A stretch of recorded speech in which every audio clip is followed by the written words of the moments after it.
Hello there, welcome back to Strive's Talking Points, and today I was going through and found this story, and it is from the Daily Beast, a site which generally you can always expect their stuff to be skewed very much to make anyone they're talking about seem like they're extremely far right, or that they're the best person ever. And this would be an opinion piece. However, it is not really marked that way from what I've been able to find. But I came to it from the generic Google search. But here we go. Fox News defends Laura Ingram's promotion of virulent anti-Semite Paul Nehlen. Don't know who that is. Really don't care. Because I like to read the full article, get context, look at everything that's being said, and kind of go through there. And here we go. Here is a opinion news host, and she, Laura Ingraham, did something that, of course, the Daily Beast and people on the left and left-leaning social media and news media don't like. Now, who would have thought that? That's sarcasm. Anyway, Fox News on Friday afternoon issued a statement defending primetime star Laura Ingraham after she championed notorious white supremacist Paul Nehlen as a prominent voice on the right who had been censored by social media, omitting his virulent anti-Semitism and racism.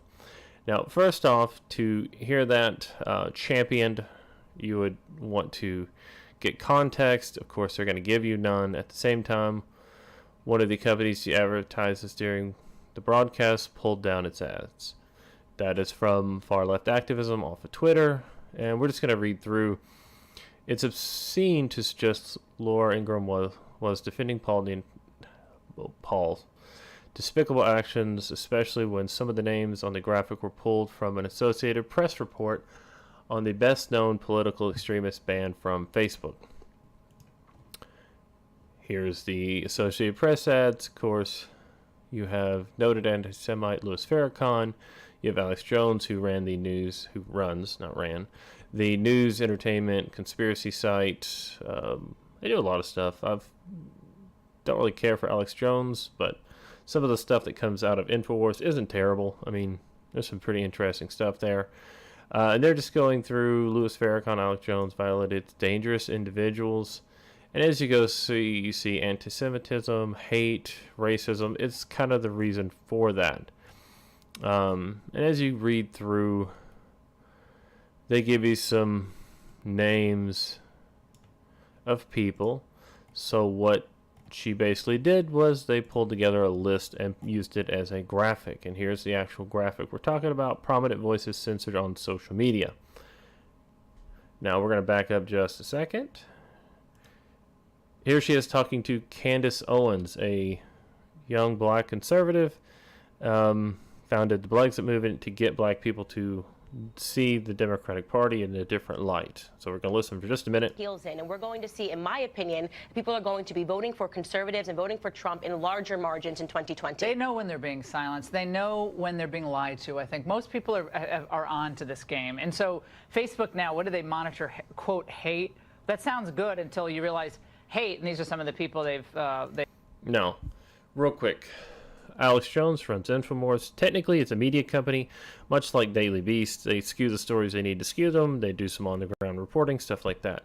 Milo Yiannopoulos is a gay Jewish man who's married to a black man living in Britain. He is more famous since the Berkeley protests, where Antifa set fires, protested, caused a couple $100,000 in damage to the UC Berkeley campus, because he was coming to speak. Him and a woman were coming as the headlining speakers, and they threw a riot. Laura Loomer is a female Jewish reporter, conservative, who likes to bring out and expose things. Sometimes she does it in a way that's ethical, sometimes she does not. But, you know, she's kind of that hard-hitting reporter. Candace Owens, who is a black female conservative, speaks up a lot. Michelle Malkin, I've seen her on some Blaze TV episodes, so she's a conservative journalist. I don't know who Dan Scavino is, not a clue. James Woods, he's an actor. He's been kicked off Twitter back and forth for some suspensions for saying non-controversial things. Just if you're kind of to the right, you'll get hit. And then Paul Nealon, someone who I have absolutely no idea who that is. Never heard of him before.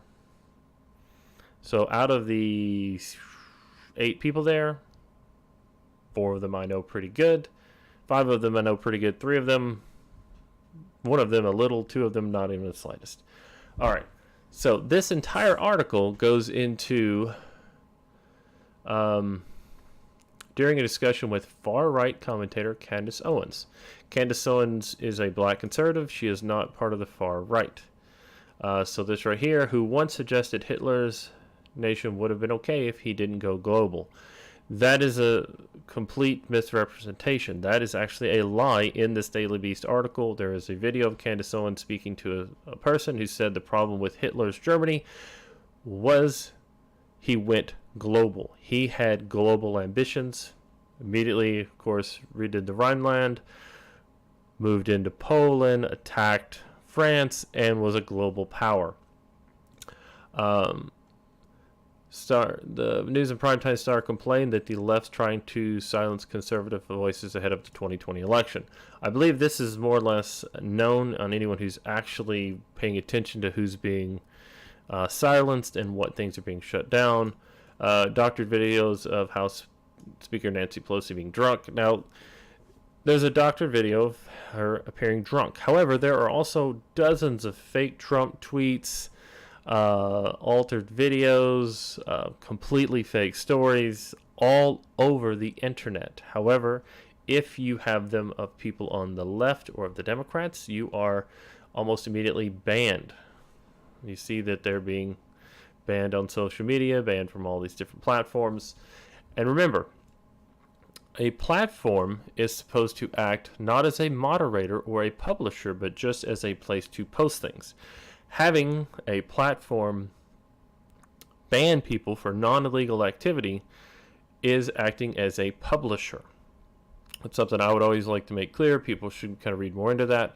The image featuring Nealon, among with fringe extremists such as Milo Yiannopoulos, again, a gay Jewish man who is a provocateur. Think of it more like a comedian, like a shock jock kind of person. Laura Loomer, who is also Jewish, and if this man is a true hateful anti-Semite, he would not want to be anywhere near these two people and would aggressively attack them. Alex Jones, who was a fairly prominent, like I said, InfoWars is pretty one of those oddball places where some stuff's interesting, some isn't. And yeah, they only see one picture, and then they give you false representations of everyone else to kind of go with it. And then again, they talk about him even more. Now, do they comment about the anti-Semitic foundings of the Women's March, where basically they didn't want Jewish people in there because it would push back against what they have? Do they link anything to anything? No. So they have one picture, went up as a graphic, pulled from an Associated Press article that they don't discuss at all, and then they just run with it. They go over this one man who is not a part of the interview. They've shunned. Yeah, are you on that? Oh, there you are. There I am. Hey, hi, how are you? But it's people who believe in border enforcement, people who believe in national sovereignty. People who believe in Black America. Oh, yeah, heaven forbid. Right. Black conservatives, keep them out of that. It's like back of the bus for you. Right, exactly. Candace, I think this is going to be a moment, though, for us to stand up to these censors, because they are the new censors. That's correct, and it will backfire, as I said. We're going to win in 2020. And Now, all the censorship, all the stuff, this article from the Daily Beast is completely slanted as an opinion piece, and they provide nothing. They talk about Nealon, who was kicked off Twitter, and even the alt-right alternative Gab. Gab is not alt-right. Gab is just a company which believes it's more of a platform than a censor, prior to being banned from Facebook. So Facebook is where you generally will see the most horrible stuff posted. I really do hope that Facebook and some of these other places are either converted to platforms or restricted. Social media is killing people's ability to think. And that is all they talk about. They don't talk about racism on the left. They don't discuss anything. Resulting in a year-long advertiser boycott. Now, the advertiser boycotts do not come from the comments and things she says. It comes from the people who stir the pot, from the far-left people on Twitter, from these people trying to shut these companies down. If you're an advertiser and you want to advertise on Fox News because you get 3 times the viewership you would get on CNN, you want, the extra 50% bump you would get on MSNBC, or some of these other places, that's where you go. If you want to see a website which is really stirring the pot, producing pieces which are without warrant, without fact, go to the Daily Beast. This site here, hopefully, as part of all these far-left media shutdowns where they're rage bait, clickbait, hopefully this will cause them to fail, because the only reason I'm here is because it popped up in my feed, because I like to read stuff like this, and 5 minutes in, I already knew it was fake because I went through this, read the article, watched the video, and everything they're doing is wrong. Yeah, I actually had to Google this guy to figure out who he was. And I really don't care. I mean, he's just some guy in the U.S. And yeah, he says some bad things. He's not very well known or well thought of. He's a critic of the president, calling him a cuck and a failure. There you go. So here is someone who says bad things about the president, which Daily Beast always says bad things about the president. So in a very real way, the Daily Beast agrees with him as far as their stances. They have the same kind of stuff there. But that's just where I want to leave it today.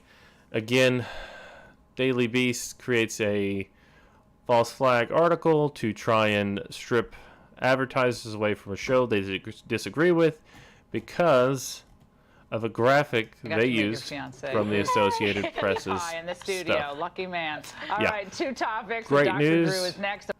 Laura Ingraham, I don't know that I've watched Fox News in years other than little clips like this from articles, but hey, she did nothing wrong except talking to a black conservative and leaning more right on her personal views and political views.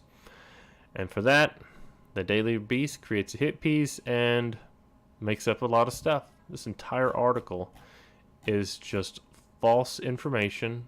Well, some of it's false information, but they're always framing that narrative so that they can get the point across they want, even if nothing in that happened. I would recommend you go to Laura Ingram's show page on YouTube, watch the show, judge for yourself, and just ignore the Daily Beast. Thank you all and hope you have a great day. Please like, comment, share, subscribe, whatever. I just have to talk these things out because I just can't handle it sitting around. Good day.